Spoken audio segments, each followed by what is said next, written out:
without naming names, can you tell the story of your struggle during your time at Harvard? Maybe in a way that tells the bigger story of the struggle of young, bright minds that are trying to come up with big, bold ideas within the institutions that we're talking about. You can start. I mean, in part, it starts with coffee with a couple of Croatians in the math department at MIT. And we used to talk about music and dance and math and physics and love and all this kind of stuff as Eastern Europeans love to, and I ate it up. And my friend Gordana, who was an instructor in the MIT math department when I was a graduate student at Harvard, said to me, and I'm probably going to do a bad version of her accent. But here we go. Eric, will I see you tomorrow at the secret seminar? And I said, what secret seminar? She said, Eric, don't joke. I said, I'm not used to this style of humor, Gordon. She said, Eric, the secret seminar that your advisor is running. I said, what are you talking about? Ha, ha, ha. Your advisor is running a secret seminar on this aspect. I think it was like the Chern-Simons invariant. I'm not sure what the topic was again, but she gave me the room number and the time, and she was like not cracking a smile. I've never known her to make this kind of a joke. And I thought this was crazy. And I was trying to have an advisor. I didn't want an advisor, but people said you have to have one. So I took one. And I went to this room at like 15 minutes early, and there was not a soul inside it. And it was outside of the math department. And it was still in the same building, the Science Center at Harvard. And I sat there and I let 5 minutes go by. I let 7 minutes go by, 10 minutes go by. There was nobody. I thought, okay, so this was all an elaborate joke. And then like 3 minutes to the hour, this graduate student walks in and like sees me and does a double take. And then I start to see the professors in geometry and topology start to file in. And everybody's like very disconcerted that I'm in this room. And finally, the person who was supposed to be my advisor walks in to the seminar and sees me and goes white as a ghost. And I realized that the secret seminar is true, that the department is conducting a secret seminar on the exact topic that I'm interested in, not telling me about it, and that these are the reindeer games that the Rudolphs of the department are not invited to. And so then I realized, okay, I did not understand it. There's a parallel department. And that became the beginning of an incredible odyssey, in which I came to understand that the game that I had been sold about publication, about blind refereeing, about openness and scientific transmission of information was all a lie. I came to understand that at the very top, there's a second system that's about closed meetings and private communications and agreements about citation and publication that the rest of us don't understand. And that in large measure, that is the thing that I won't submit to. And so when you ask me questions like, well, why wouldn't you feel good about, talking to your critics? Or why wouldn't you feel? The answer is, you don't know. Like if you stay in a nice hotel, you don't realize that there's an entire second structure inside of that hotel where like there's usually a workers' cafe in a resort complex that isn't available to the people who are staying in the hotel. And then there are private hallways inside the same hotel that are parallel structures. So that's what I found, which was, in essence, just the way you can stay hotels your whole life and not realize that inside of every hotel is a second structure that you're not supposed to see as the guest. There is a second structure inside of academics that behaves totally differently with respect to how people get dinged, how people get their grants taken away, how this person comes to have that thing named after them. And by pretending that we're not running a parallel structure, I have no patience for that anymore. So I got a chance to see how hardball is really played at Harvard. And I'm now eager to play hardball back with the same people who played hardball with me. Let me ask two questions on this. So one, do you think it's possible? So I call those people assholes. That's the technical term. Do you think it's possible that that's just not the entire system, but a part of the system? Sort of that you can navigate, you can swim in the waters and find the groups of people who do aspire to. The guy who rescued my PhD was one of the people who filed in to the secret seminar. Right, but are there people who are outside of this? Right, is he an asshole? Well, yes, it was a bad. No, but I'm trying to make this point, which is this isn't my failure to correctly map these people. It's yours. Well, you have a simplification that isn't going to work. I think, okay, asshole is the wrong term. I would say lacking of character. And what would you have had these people do? Why did they do this? Why have a secret seminar? I don't understand the exact dynamics of a secret seminar, but I think the right thing to do is to see individuals like you. There might be a reason to have a secret seminar, but they should detect that an individual like you, a brilliant mind who's thinking about certain ideas, could be damaged by this. I don't think that they see it that way. The idea is we're going to sneak food to the children we want to survive. Yeah, so that's highly problematic, and there should be people within that room. But I'm trying to say, this is the thing, the ball that is thrown but won't be caught.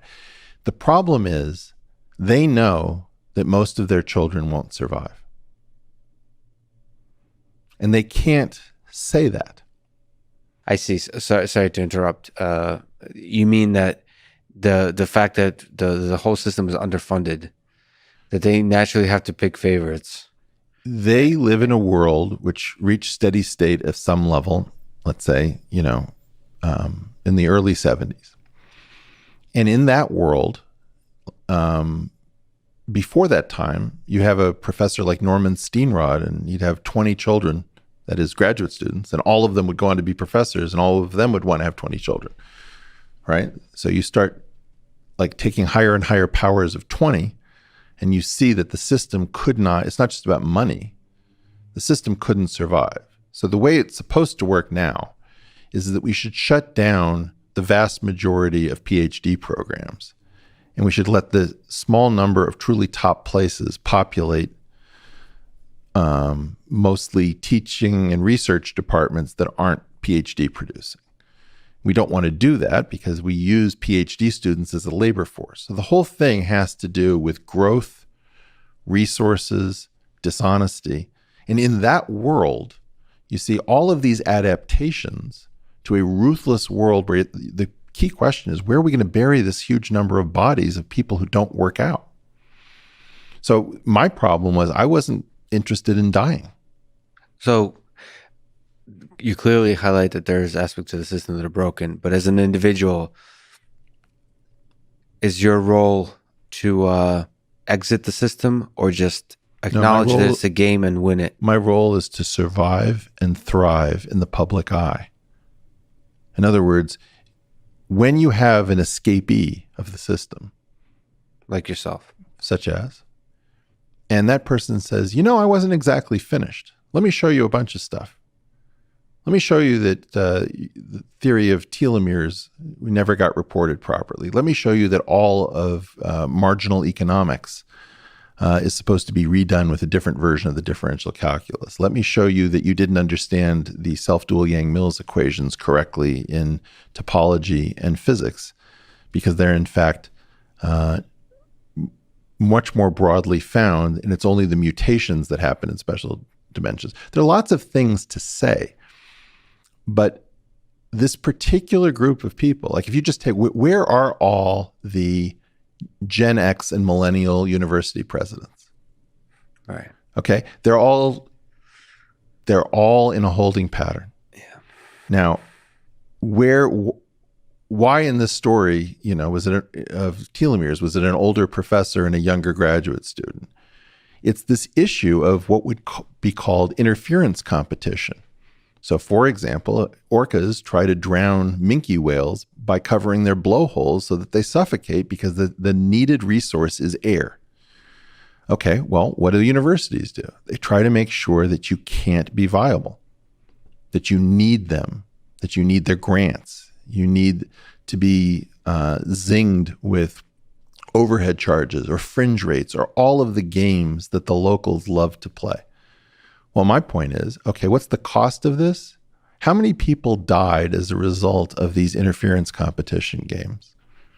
When you take somebody like Douglas Prasher, who did green fluorescent protein, and he drives a shuttle bus, right? Because his grant runs out and he has to give away all of his research, and all of that research gets a Nobel Prize, and he gets to drive a shuttle bus for $35,000 a year. What do you mean by died? You mean their career, their dreams, their the whole passions? they're as an academic, Doug Prasher was dead for a long period of time. Okay, so as a person who's escaped the system, Yeah. can't you at this, because you also have in your mind a powerful theory that may turn out to be useful, maybe not. Let's hope. Can't you also play the game enough, like with the children, so like publish, but also If you told me that this would work, really what I want to do, you see, is I would love to revolutionize a field with an H index of 0. Like we have these proxies that count how many papers you've written, how cited are the papers you've written. All this is nonsense. It's interesting. Sorry, what do you mean by a field with an H index of 0? So a totally new field. H index counts somehow how many papers have you gotten that get so many citations. Yeah. Let's say H index undefined. Like for example, I don't have an advisor for my PhD, but I have to have an advisor as far as something called the Math Genealogy Project that tracks who advised whom down the line. So I am my own advisor, which sets up a loop, right? How many students do I have? An infinite number, or descendants. They don't want to have that story. So I have to have formal advisor Raoul Bott. And my Wikipedia entry, for example, says that I was advised by Raoul Bott, which is not true. So you get fit into a system that says, well, we have to know what your H index is. We have to know, where are you a professor if you want to apply for a grant? It makes all of these assumptions. What I'm trying to do is, in part, to show all of this is nonsense. This is proxy BS that came up in the institutional setting. And right now, it's important for those of us who are still vital, like Elon. It would be great to have Elon as a professor of physics and engineering. Yeah. Right? It seems ridiculous to say, but just as a shot in the arm. Yeah. It'd be great to have Elon at Caltech, even one day a week. Yeah. One day a month. Okay, well, why can't we be in there? It's the same reason. Well, why can't you be on The View?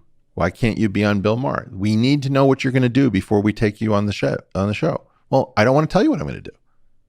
Do you think you need to be able to dance the dance a little bit? I can dance the dance fine. To be on The View. Oh, come on. So you can. Yeah, you do. I can do that fine. Here's where the place that it goes south is there's like a set of questions that get you into this more adversarial stuff. And you've in fact asked some of those more adversarial questions this setting. And they're not things that are necessarily aggressive, but they're things that are making assumptions. Right. Right. So when you have a question, it's like, Lex, are you avoiding your critics? It's just like, okay, well, why did you frame that way? Or the next question would be, it's like, do you think that you should have a special exemption and that you should have the right to break rules and everyone else should have to follow them? Like that question I find enervating. Yeah. It doesn't really come out of anything meaningful. It's just like we feel we're supposed to ask that of the other person to show that we're not captured by their madness. That's not the real question you want to ask me. If you want to get really excited about this, you want to ask, do you think this thing is right? Yeah, weirdly, I do. Do you think that it's going to be immediately seen to be right? I don't. I think it's gonna have an interesting fight, and it's gonna have an interesting evolution. And well, what do you hope to do with it in non-physical terms? Gosh, I hope it revolutionizes our relationship with people outside of the institutional framework, and it reinflicts us into the institutional framework where we can do the most good to bring the institutions back to health.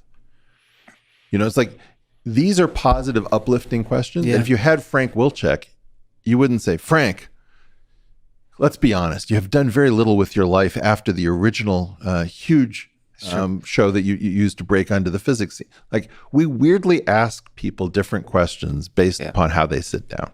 Yeah, that's very strange, right? But you have to understand that. So here's the thing. I get these days a large number of emails from people with the equivalent of a theory of everything for AGI. Yeah. And I use my own radar, BS radar, to detect unfairly, perhaps, whether they're full of shit or not. Right. Because I love where you're going with this, by the way. And my concern I often think about is there's elements of brilliance in what people write to me, and I'm trying to right now, as you made it clear, the kind of judgments and assumptions we make. How am I supposed to deal with you who are not an outsider of the system, and think about what you're doing? Because my radar is saying you're not full of shit. But I'm also not completely outside of the system.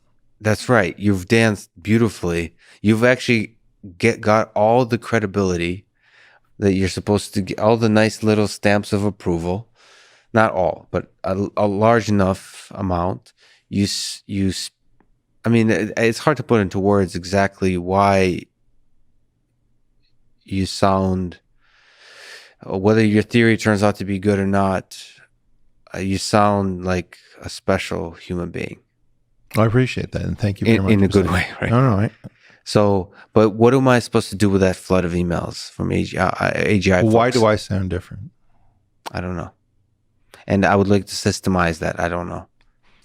Look, when you're talking to people, you very quickly can surmise, right? Like, am I claiming to be a physicist? No, I say at every turn, I'm not a physicist, right? When you say something about bundles, you say, well, can you explain it differently? And I'm pushing around on this area, that lever over there. I'm trying to find something that we can play with and engage. And another thing is that I'll say something at scale. So if I was saying completely wrong things about bundles on the Joe Rogan program, you don't think that we wouldn't hear a crushing chorus? Yes. And absolutely, same thing with geometric unity. So I put up this video from this Oxford lecture. I understand that it's not a standard lecture, but you haven't heard, the most brilliant people in the field say, well, this is obviously nonsense. They don't know what to make of it. And they're going to hide behind, well, he hasn't said enough details. Where's the paper? Where's the paper? I've seen the criticism. I've gotten the same kind of criticism. I've published a few things, and especially stuff related to Tesla. We did studies on Tesla vehicles, and the kind of criticism I've gotten showed that they're completely. Oh, right. Like the guy who had Elon Musk on his program twice is going to give us an accurate assessment. Yeah, next. Exactly. Right? It's just very low level. Like without actually ever addressing the content. Lex, I think that in part you're trying to solve a puzzle that isn't really your puzzle. I think that I'm sincere. You don't know whether the theory is going to work or not. And that it's not coming out of somebody who's coming out of left field. Like, the story makes sense. There's enough that's new and creative and different in other aspects where you can check me, that your real concern is, are you really telling me that when you start breaking the rules, you see the system for what it is and it's become really vicious and aggressive? And the answer is yes. And I had to break the rules in part because of learning issues, because I came into this field with a totally different set of attributes. My profile just doesn't look like anybody else's remotely. But as a result, what that did is it showed me, what is the system true to its own ideals, or does it just follow these weird procedures, and then when you take it off the rails, it behaves terribly. And that's really what my story, I think, does, is it just says, well, he completely takes the system into new territory where it's not expecting to have to deal with somebody with these confusing sets of attributes. And I think what he's telling us is he believes it behaves terribly. Now, if you take somebody with perfect standardized tests and, a winner of math competitions, and you put them in a PhD program, they're probably going to be okay. I'm not saying that the system, breaks down for everybody under all circumstances. I'm saying when you present the system with a novel situation, at the moment, it will almost certainly break down with probability approaching 100%. But to me, the painful and the tragic thing is sorry to bring out my motherly instinct, but it feels like it's too much. It could be too much of a burden to exist outside the system. Maybe, but psychologically. First of all, I've got a podcast that I kind of like. I've got amazing friends. I have a life which has more interesting people passing through it than I know what to do with. Yeah. And they haven't managed to kill me off yet. So far, so good.